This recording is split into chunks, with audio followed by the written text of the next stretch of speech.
যখন কোনো অনুষ্ঠান হয়। আজকে একটা অনুষ্ঠান বাড়ি আছে, আমাকে শাড়ি পরতে হবে। এই এত গরমে শাড়ি পরতে হবে, গয়না গাঁটি মাথা ভর্তি শুধু সব কিছু পরতে হবে গরমেতে। শ্বশুর বাড়ির অনুষ্ঠান বলে কথা, পিস শাশুড়ি মা শাশুড়ি জ্যাঠ শাশুড়ি সবাই আসবে, যত কুটুম এই অনুষ্ঠানে আসবে। সব কিছু শাড়ি টাড়ি সব পরে আমাকে রেডি হয়ে থাকতে হবে, যেন আমি নতুন বউ, আমাকে দেখবে সবাই। আমি রেডি হয়ে গেছি, শ্বশুর বাড়ির অনুষ্ঠান বলে কথা। যাই চুলটা আঁচড়ে নি। এই তো চুলটা আঁচড়ে নিলেই আমি অলমোস্ট রেডি। তো আমি প্রায় রেডি হয়ে গেছি, গয়না গাটিও সব পরে নিয়েছি, এবার শুধু সিঁদুরটা পরলেই রেডি হয়ে যাব।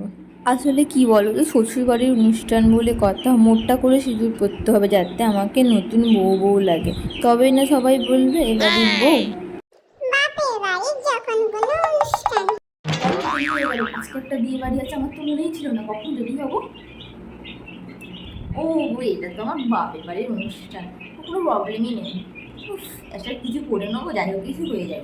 এটাতে তো শাড়ি গয়না গাটি সব কিছু করতে হবে, তাই রেডি হয়ে। এই তো আমি রেডি হয়ে গেছি, শুধু কানের গুলো করলেই হয়ে যাবে। শ্বশুরবাড়িতে অনুষ্ঠান বললে এতক্ষণে শাড়ি ভারী গয়না, এক মাথা ভর্তি সিঁদুর পরে নতুন বউ সেজে যেতে হতো।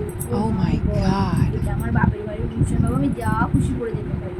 এই গ্রাউন্ডটা করে নিয়েছি, অত বেশি সাজতেও হয়নি, গ্রাউন্ডটা করে নিয়েছি, এমনি গর্জেস কাজ আছে, হয়ে গেছে। চুলটা কী করবো? চুলটা যাওয়ার পথে কোনো পার্লারে ঢুকে ভালো করে বেঁধে চলে যাবে।